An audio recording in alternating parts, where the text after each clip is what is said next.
Dear sweet Christ, this is like my third take trying to do this. I'm Jake Davis, and this is top 5 video for you. Me ranking down my picks for the top 5 most deserving winners for the Oscar for Best Supporting Actor. Of the 87 films to win this award, I've seen 72 of them, so it's not too bad, numbers-wise.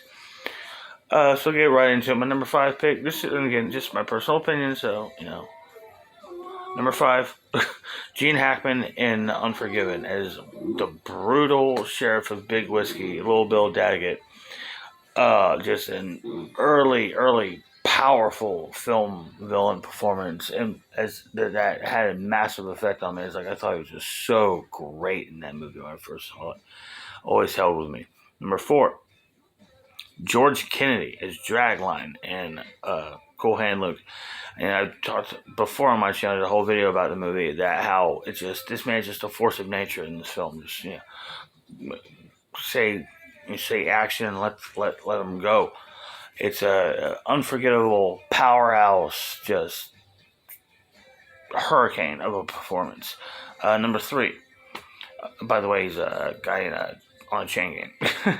Number 3, Christopher Walken in The Deer Hunter as a Vietnam veteran and a brutal survivor of brutal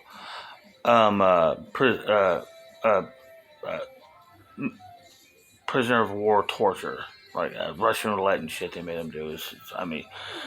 It's my favorite De Niro performance, but even as powerful and vulnerable he is in that movie, it's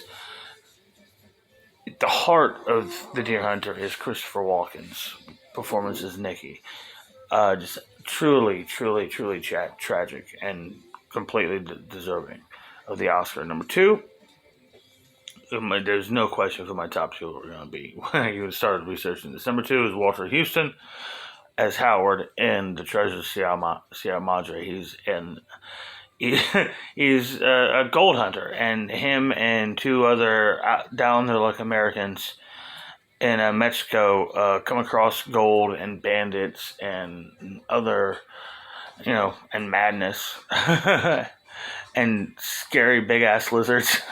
It's a masterpiece. It's a great movie, and a big, unforgettable part of its greatness is Walter Houston's amazing performance as Howard. It's iconic. And number 1, easily my favorite, is Heath Ledger as the Joker. I went on in my last take about how everything around his performance was elevated because of being involved with that. It's so sad that we don't live in a world where he got to appreciate all the love that people wanted to give him for that. But it's a damn shame. But it is what it is, man. It's maybe my favorite performance to ever win any Oscar, to be honest with you. And I got 2 honorable mentions on this one. I did on supporting actress, but this one I really struggled to cut.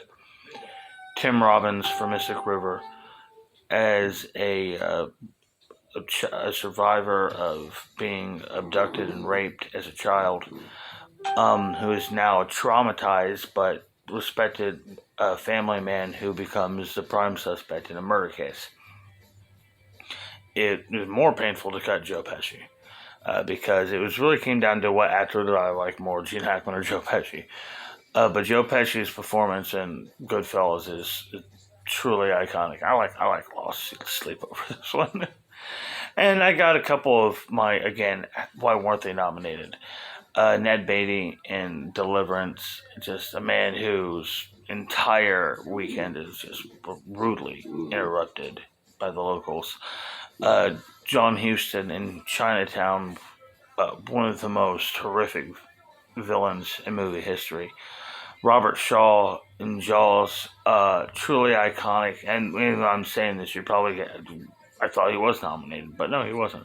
Samuel Jackson in Time to Kill, which is one of many examples of the many snubbings of Sam Jackson. You can also throw in Jackie Brown and admittedly small film but powerful performance in The Caveman's Valentine. And Leonardo DiCaprio is Calvin Candy in Django Unchained, playing maybe the most disgusting villain in movie history. Anyhow, I had to power through this, get this through this. Hope this saves. Now I got a baby trying to get my attention. Yeah, I hope y'all enjoyed this video. Let me know what you think. I'm Jake Davis, and I'll catch you on the fly.